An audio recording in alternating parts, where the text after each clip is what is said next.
Welcome to Plano Police Department's True Crimes with Officer Bianez, a podcast dedicated to learning how criminals select their targets and what you can do to not be a victim. During each program, police officer, crime prevention specialist, and certified speaking professional Chris Bianez teams up with a safety expert to discover crime trends and how you can protect yourself. Because that's what this podcast is all about, increasing the safety for you, your family, identity, and property. It's Plano Police Department's True Crimes with Officer Bianez. Take it away, Chris. Welcome to True Crimes. I'm your host, Officer Chris Bianez. Joining me back in the studio today is Detective Michael Maeker with the Plano Police Department's Juvenile Crimes Unit. Detective Maeker, welcome back. Thanks for having me. Good to be back. What are we going to be talking about today? Well, today we're going to be talking about school threats incidents and that they're occurring in Plano, Texas. Why would this be important for those that are watching or listening to this?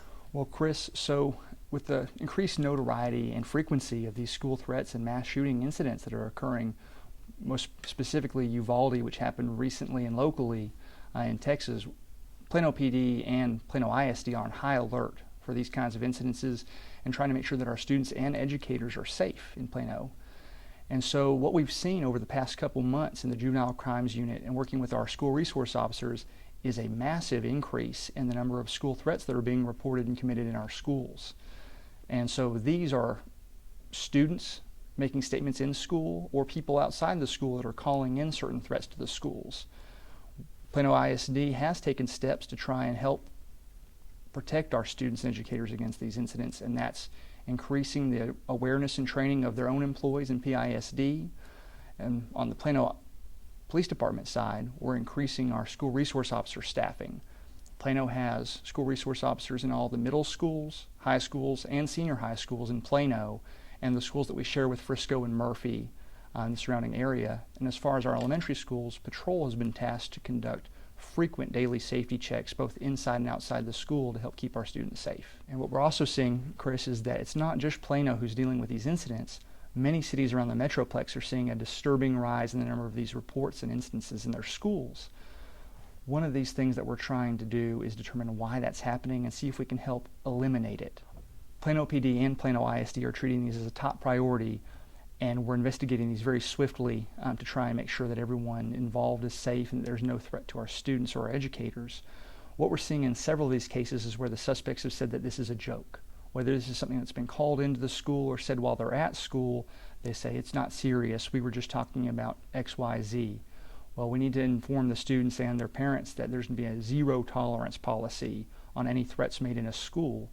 One of the things we'd like to do is, as the juvenile unit, speak to the parents, the students, and let them know kind of the steps taken during these investigations and also the repercussions and possible things that can happen if someone does make one of these statements or threats.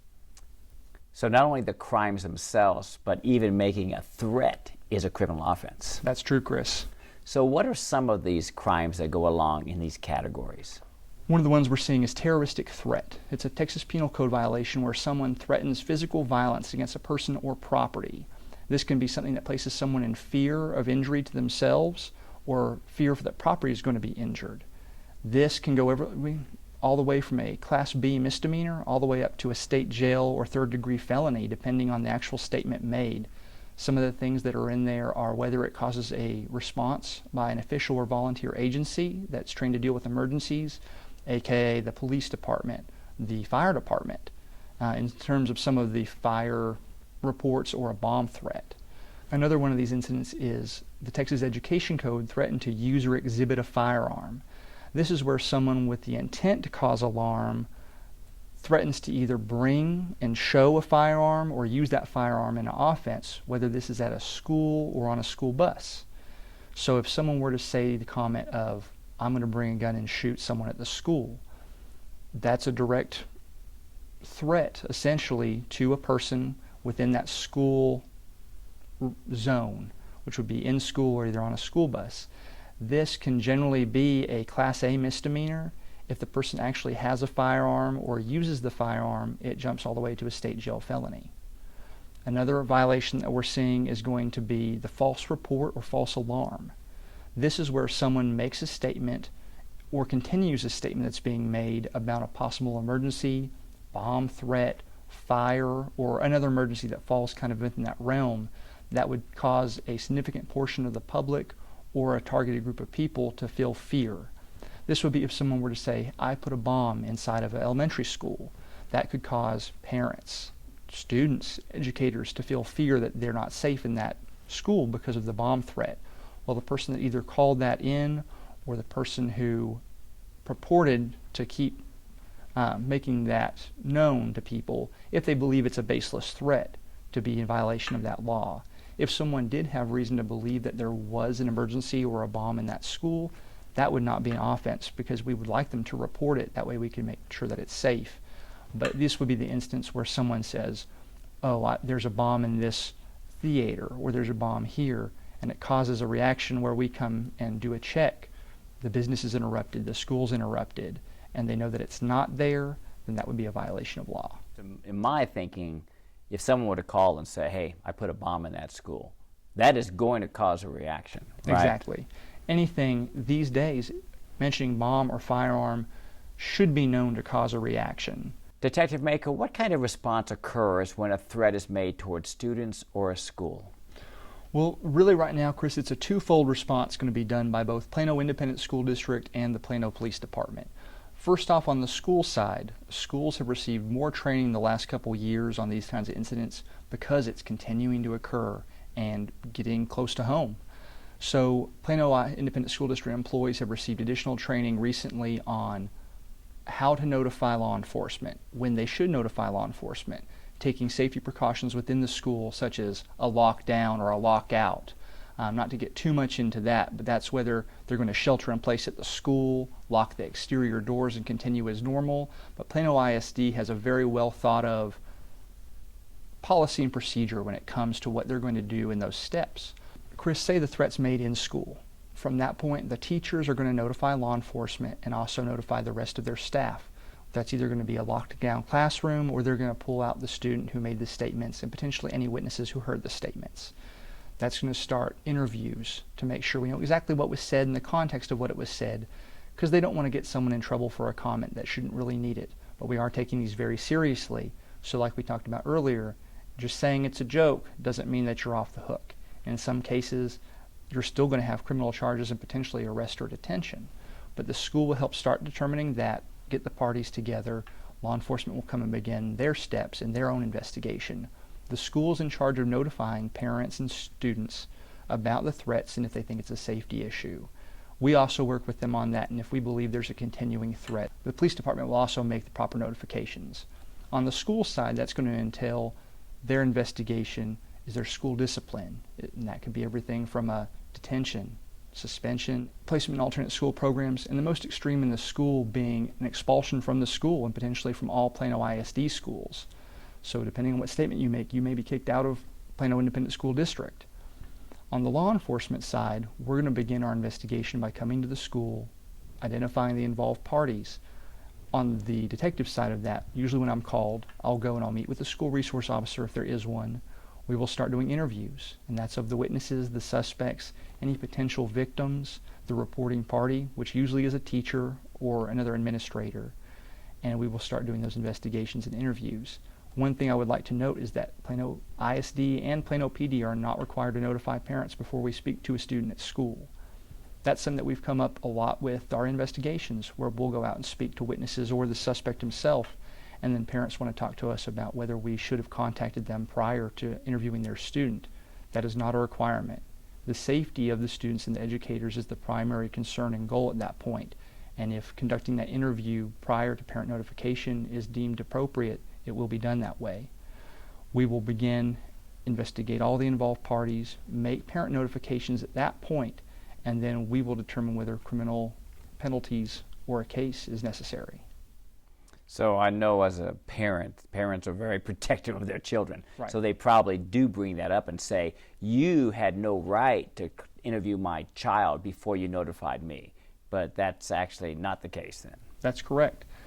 In certain instances, for the safety of the school, this has been laid down by state law. We are not required to notify the parents until after the interviews.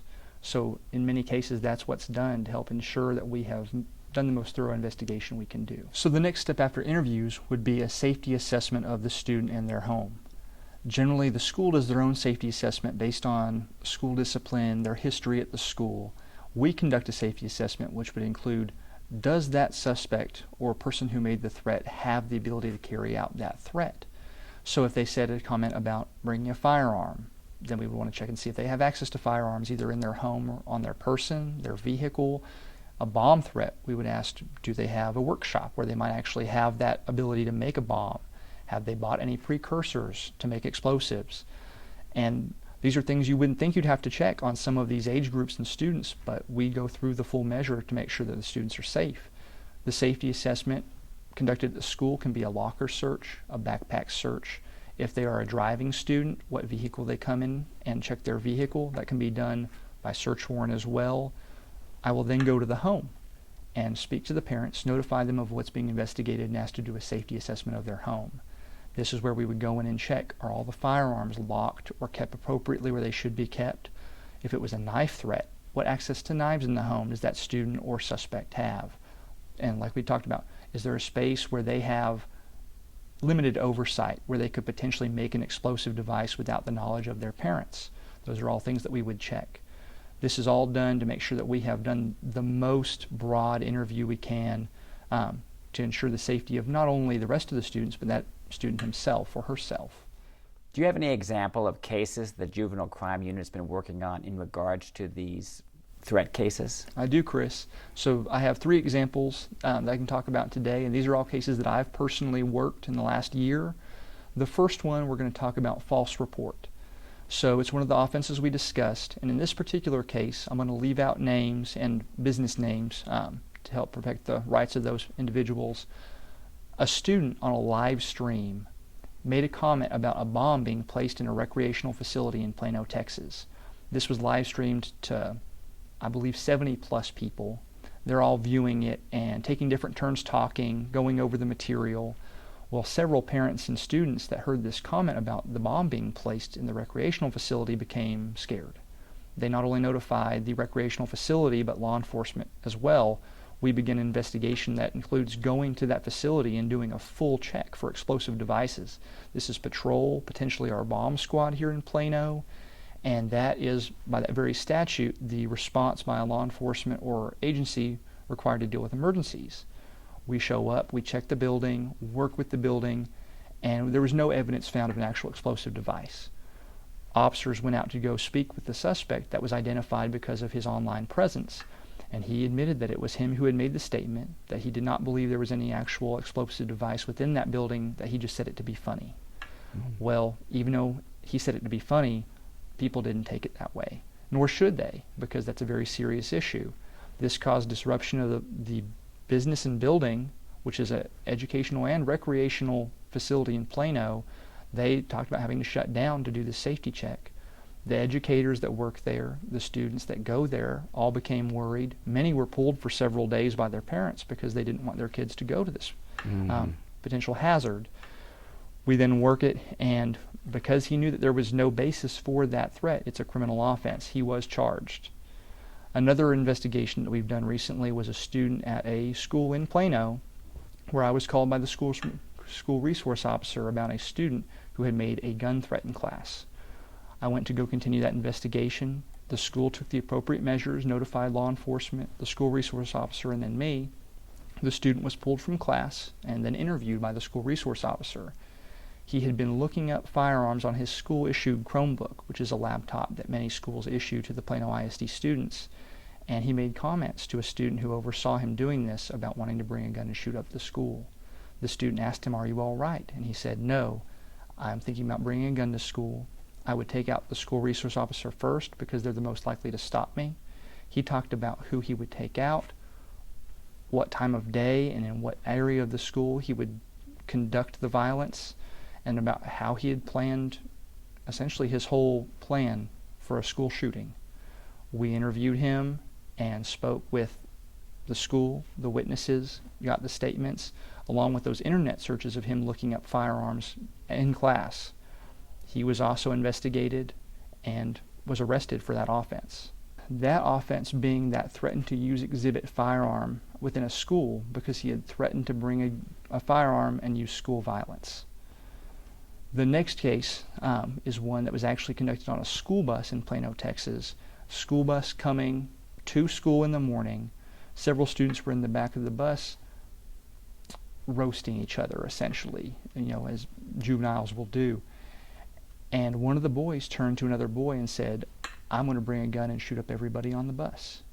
This caused alarm. Another student on the bus reported this to the bus driver.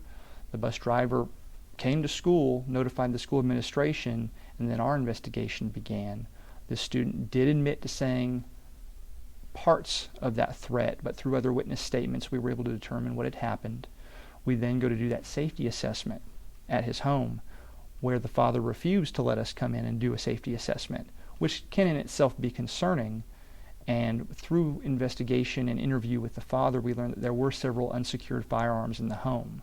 So this is just a small step from making a threat on a school bus to having access to firearms at a home where this threat could potentially be carried out. This student was also arrested. This one was for the terroristic threat charge. Keeping those examples in mind, what are some things that parents can do to help? Well, Chris, there are several things that parents can do in their own homes to help protect not only their own student safety, but the safety of their peers.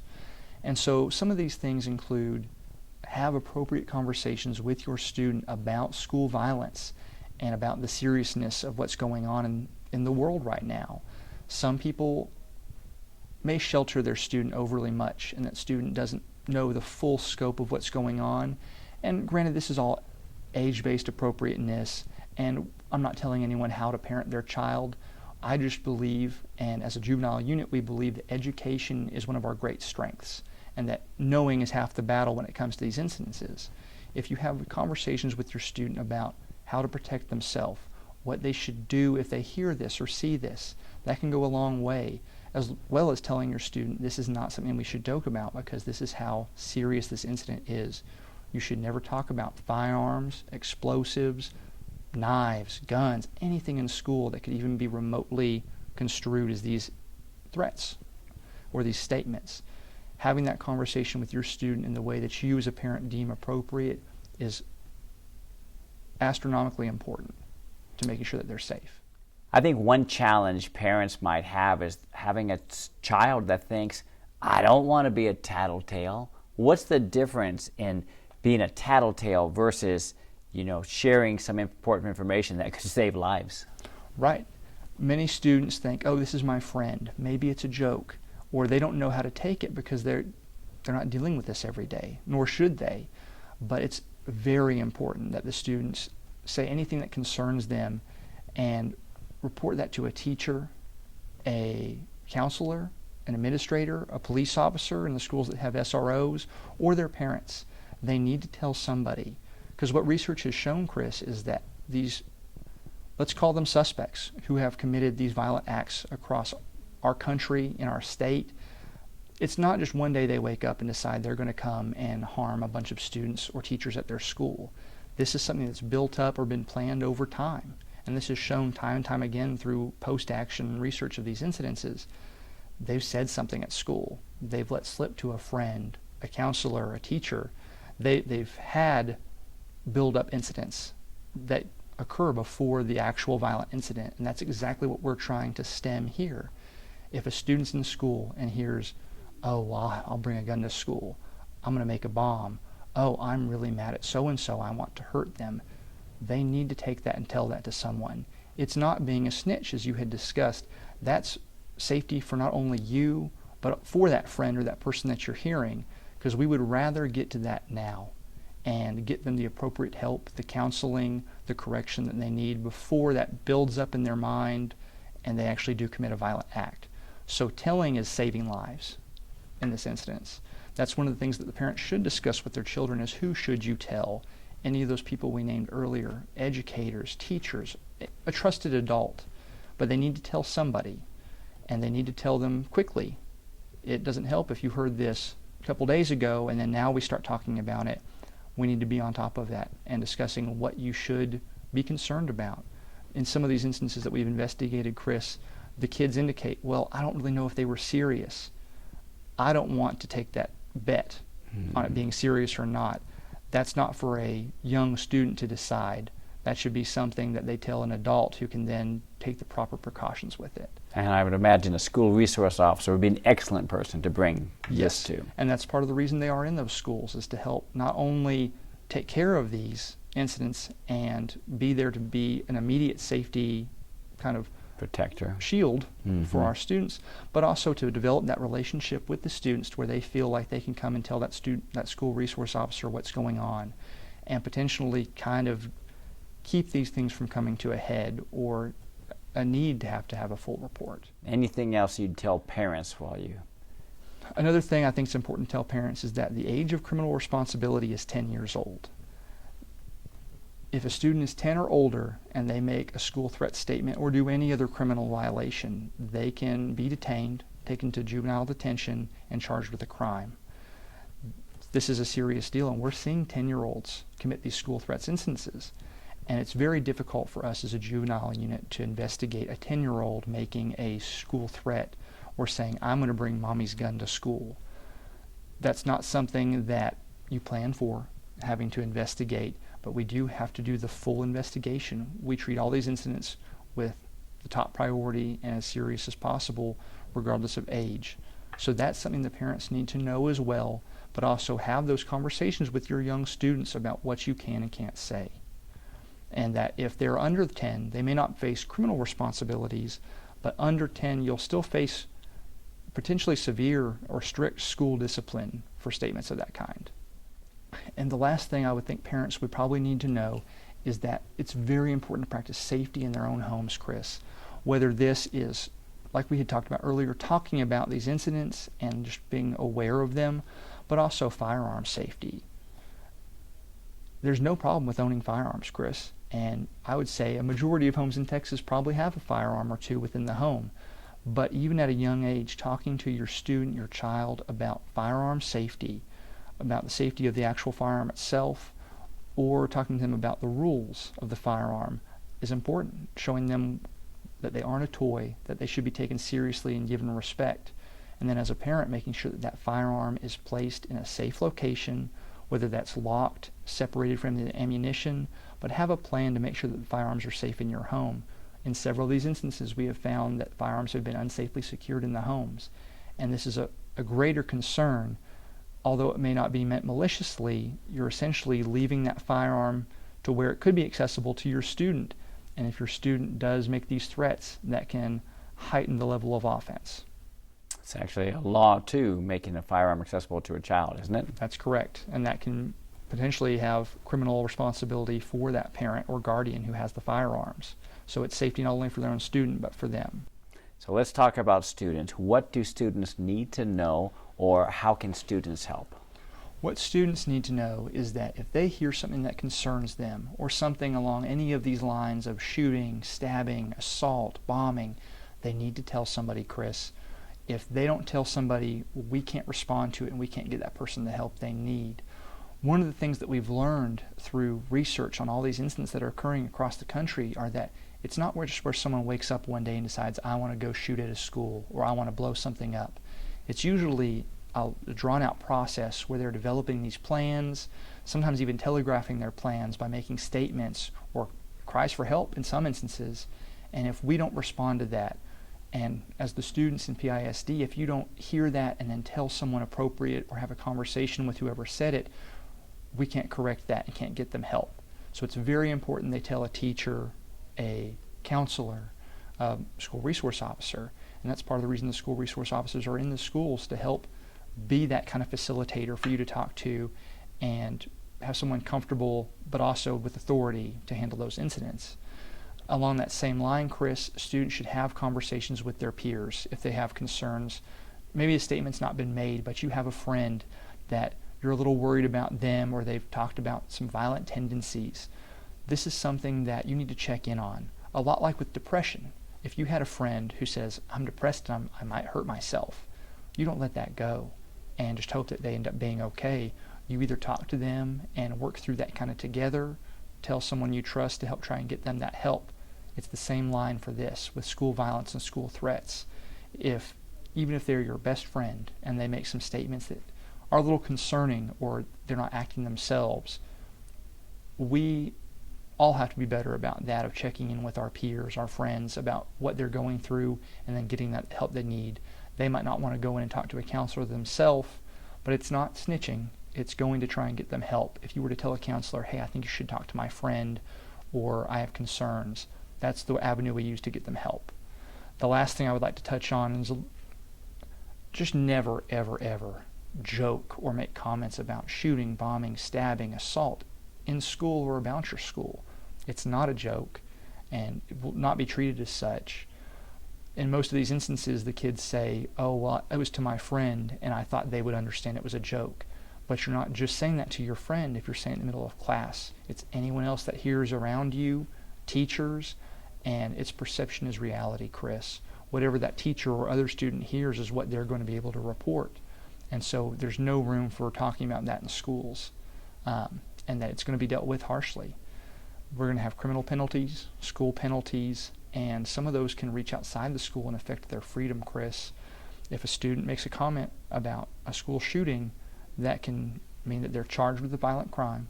They go to juvenile detention, where they can be there for sometimes hours, but it can be a lot longer depending on the actual nature of the offense. It can also affect their freedom with probation, ankle monitor, having to go straight home after school, not being able to drive anywhere but work or school. And even more broad than that, it can affect college applications, job applications. Some of this is something that schools can access. If it's on your social media, that's reviewed by all employers these days, and these students don't realize that.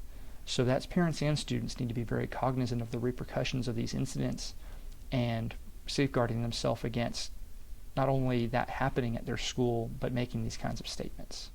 And I've heard on the news about crimes of violence where they want to charge the juveniles as an adult, correct? That can be true as well. So let's talk about resources. How can they get help? Where can they get help? So we're really lucky in Collin County. We have a lot of resources and a lot of funding to go toward mental health and counseling. If someone believes that they need help, they can contact their school counselor. There's no stigma on trying to get the mental health. It's something that people have to kind of overcome and get through, but we're there. The resources are there. They just need to ask for it. In Collin County, we have LifePath. That's one of our big coordinators for our mental health, and there's kind of sky's the limit on what they have available. There's counseling for specific instances like depression, eating disorders, but also for violent tendencies and violent crime. Whatever they think they need help with, that's the avenue to try and get it. So LifePath, these are school counselors, are who they would need to reach out to. Excellent. A very heavy topic, but an important one. What's your final thoughts? Well, Chris, it is a heavy topic. And I think what's important here is that this is not intended to scare parents or students or the community. It's intended to educate and let them know what's going on in our community and how we can better work against this. Plano Independent School District and Plano PD are committed to keeping our students and our facilities safe, but that's not enough. We need the help of our students and our parents to keep Plano a safe place to learn. And so if students need help, I encourage them to reach out for it. Parents, if you think that your student needs help, there's avenues to get that. Please help reach out to us too, and let's help keep Plano safe together. Detective Maeker, thank you so much for your time. Thank you for your expertise. Thank you.